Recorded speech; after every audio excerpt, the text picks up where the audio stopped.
गरीब की मोटी बीवी। रामपुर नाम का एक राज्य था जहां चमन नाम का एक गरीब कुम्हार रहा करता था। उसकी एक पत्नी थी जिसका नाम पुष्पा था। इसके अलावा चमन का एक बेटा बिल्लू और बेटी तारा भी थी। वो लोग गरीब थे पर उनकी जिंदगी में ऐसी कोई बड़ी परेशानी नहीं थी। परेशानी थी तो सिर्फ एक, और वो थी पुष्पा का मोटापा और उसकी बहुत ज्यादा खाने की आदत। अरे भाग्यवान, कुछ खाने को दे दो। माफ करना जी, पर खाने को तो कुछ भी नहीं बचा। क्यों? कहाँ गया सारा खाना? मुझे ध्यान ही नहीं रहा और मैं सब खा गई। हे भगवान, हद कर दी तुमने तो। अब मैं क्या खाऊंगा और बच्चे क्या खाएंगे? इस पर पुष्पा कुछ नहीं बोल पाती और चमन गुस्से से पैर पटकता हुआ घर से निकल जाता है। वो देखो, वो आदमी जा रहा है। उसकी बीवी इतनी ज्यादा मोटी है ना कि जब वो मरेगी तो उसकी अर्थी उठाने के लिए हनुमान जी को आना पड़ेगा। हैरानी की बात तो ये है कि ये अपनी बीवी के नीचे दबकर अभी तक मरा नहीं कैसे।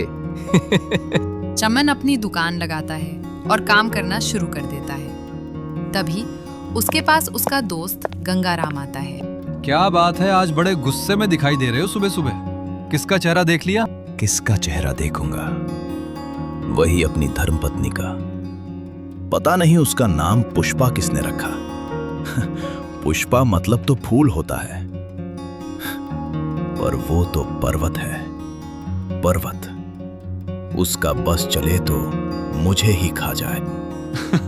मतलब तुझे फिर से आज कुछ खाने को नहीं मिला? तुझे हंसी आ रही है? हंस ले हंस ले। मुझे तो रोना ही है। मुझे अपने से ज्यादा बच्चों की फिक्र होती है। ऐसे कैसे चलेगा? मैं गरीब इंसान कहां से लाऊं इतना खाना जो सबका पेट भरे?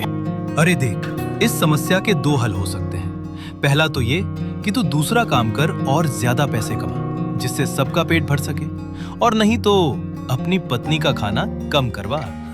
मुझे ही कोई दूसरा काम करना पड़ेगा, क्योंकि मैं उसका खाना तो कम नहीं करवा सकता। हाँ, तो फिर देर किस बात की है? अपनी ये दुकान बंद कर और चल मेरे साथ। गंगाराम चमन को ले जाता है और राजा के दरबार में दरबान की नौकरी दिलवा देता है। चमन अब थोड़ा खुश था क्योंकि उसे लग रहा था कि उसकी परेशानी अब दूर हो जाएगी। पिताजी आ गए, पिताजी आ गए। हमें बहुत तेज भूख लगी है पिताजी, जल्दी से खाना दे दो। हाँ मेरे बच्चों, आज बहुत सारा खाना लाया हूं मैं। अपनी माँ को बोलो फटाफट बनाए। हाँ जी, बनाती हूँ। मुझे भी बहुत तेज भूख लग रही है। तुम्हें भला क्यों भूख लग रही है? भूख तो हम लोगों को लगनी चाहिए जिन्होंने सुबह से कुछ खाया ही नहीं है। फालतू बात ना करो। ये आपका धर्म है कि आप हम सबका पेट भरो। आप नहीं भर पाते हो तो इसका इल्जाम मेरे ऊपर ना लगाओ। ज्यादा पैसे कमाओ और सबका पेट भरो। मुझे ये ताने मत मारा करो। तुम लोगों का पेट भरने के लिए ही मैंने आज काम बदला है, पर तुम भी तो अपनी खुराक थोड़ी कम करो। साफ सीधी बात सुन लो, खाली पेट मुझसे कोई काम नहीं होता है। तो अगर मैं भूखी रही तो घर का सारा काम जस का तस ही पड़ा रह जाएगा। अच्छा, बकवास बंद करो और खाना बनाओ। पुष्पा फटाफट खाना बनाती है। चमन और उसके दोनों बच्चे तो थोड़ा सा ही खा पाते हैं। बाकी सारा पुष्पा 2 मिनट में चटक जाती है। चमन को ये देखकर बहुत गुस्सा आता है, पर वो कुछ बोलता उससे पहले उसे गंगाराम की दूसरी बात याद आती है। वो सोचता है, अब मैं ज्यादा काम कर रहा हूँ, ज्यादा खाना ला रहा हूँ, तब भी ये सारा की सारा खाना चटक जा रही है। लगता है अब गंगाराम का बताया दूसरा रास्ता अपनाना पड़ेगा। मुझे कुछ युक्ति लगाकर पुष्पा के खाने की आदत को कम ही करना पड़ेगा। लेकिन करूं तो क्या करूं?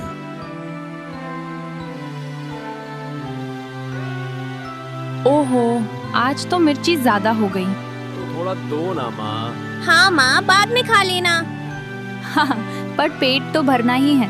भूख के आगे मिर्ची क्या चीज है भला। पुष्पा फटाफट अपनी प्लेट का सारा खाना खाती है और बाद में बाकी सारा भी समेट डालती है। चमन अपने माथे पर हाथ मारकर बाहर जाता है।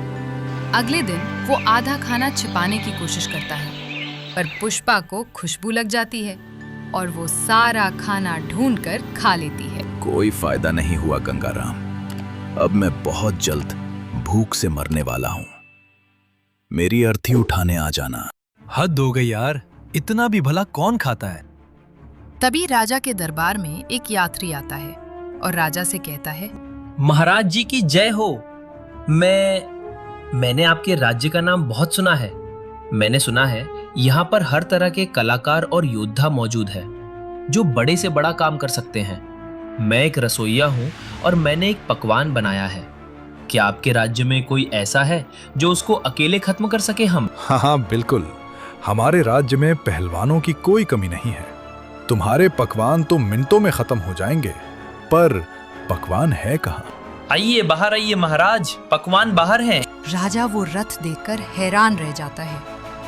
चमन और गंगाराम भी वहीं खड़े ये तमाशा देख रहे थे। हाँ, तो बुलाइए अपने पहलवानों को।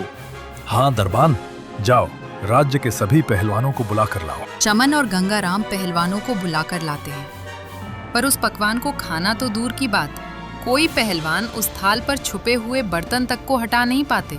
ये है आपके पहलवान जिनसे एक बर्तन तक नहीं हिल रहा है। मैंने तो बड़ा नाम सुना था आपके राज्य का, पर यहाँ तो कुछ और ही चल रहा है। ये मुनादी पिटवा दो कि जो भी इस पकवान को पूरा खत्म करेगा उसे उसके वजन का सोना दिया जाएगा। ये बात आग की तरह पूरे राज्य में फैल जाती है। कई लोग आते हैं, पर किसी से भी वो बर्तन हिलाए नहीं हिलता। पर तभी वहाँ पुष्पा आ जाती है। अरे बिल्लू के पिताजी, सुनते हो? तारा की तबीयत बिगड़ गई है, उसे वैद्य जी के पास लेकर जाना है। हाँ, आता हूँ महाराज, मैं जा सकता हूँ। मेरे बच्चों की तबीयत खराब हो गई है। हाँ जाओ। चलो। अरे ये इतनी अच्छी खुशबू कहाँ से आ रही है? वहाँ तारा की तबीयत खराब है और तुम्हें खाने की पड़ी है। मैं तो जा रहा हूँ। अरे उससे हल्का बुखार है बस। मैं तो आपको इसलिए बुलाने आई क्योंकि वो आपको याद कर रही थी। चमन वहां से चला जाता है और पुष्पा उस पकवान के पास जाती है और उस थाल पर रखे बर्तन को एक हाथ से उठाने की कोशिश करती है। जब वो नहीं उठता तो वो उसे दोनों हाथों से पकड़ती है और उठाकर फेंक देती है और पकवान खाने लगती है। सब उसे देखकर हैरान रह जाते हैं। मजेदार है। मानदेय महाराज, आपके राज्य में सब कुछ मुमकिन है। तुमने तो कमाल ही कर दिया। चमन की बीवी, चमन की मोटी बीवी। चुप करो, ऐसे नहीं बोलते। हाँ, तो वादे के मुताबिक अब मैं तुमको तुम्हारे वजन का सोना दूंगा। आओ राजमहल में। एक बड़ा सा तराजू लाया जाता है जिसमें पुष्पा बैठती है, पर उसके बैठते ही वो तराजू टूट जाता है। तब राजा कहता है, तुम्हारा वजन इतना ज्यादा है कि हमारे राज्य का सबसे बड़ा तराजू भी उसको नहीं झेल पाया। पर अपना वादा तो मुझे निभाना ही है। तो एक काम करते हैं, आज से तुम्हारे और तुम्हारे परिवार के खाने की पूरी जिम्मेदारी मेरी। बताओ ठीक है ना, या तुम्हें सोना ही चाहिए? नहीं, मैं सोने का क्या करूंगी? हमारे घर में खाने की ही दिक्कत रहती है मेरे लिए, तो खाना ही उत्तम विकल्प है। घर जाकर जब ये बात पुष्पा चमन को बताती है तो वो बहुत खुश होता है और चैन की सांस लेता है। अच्छा हुआ आज तुम वहाँ आ गई। कम से कम अब हमारा पेट तो भरेगा। माँ के मोटापे का फायदा हो गया। अब यहाँ तक आ ही गए हो तो चैनल को सब्सक्राइब कर देना और वीडियो अच्छी लगे तो लाइक और शेयर भी कर देना और बेल आइकन जरूर दबा देना ताकि आपको नए वीडियोस की नोटिफिकेशंस मिलती रहे।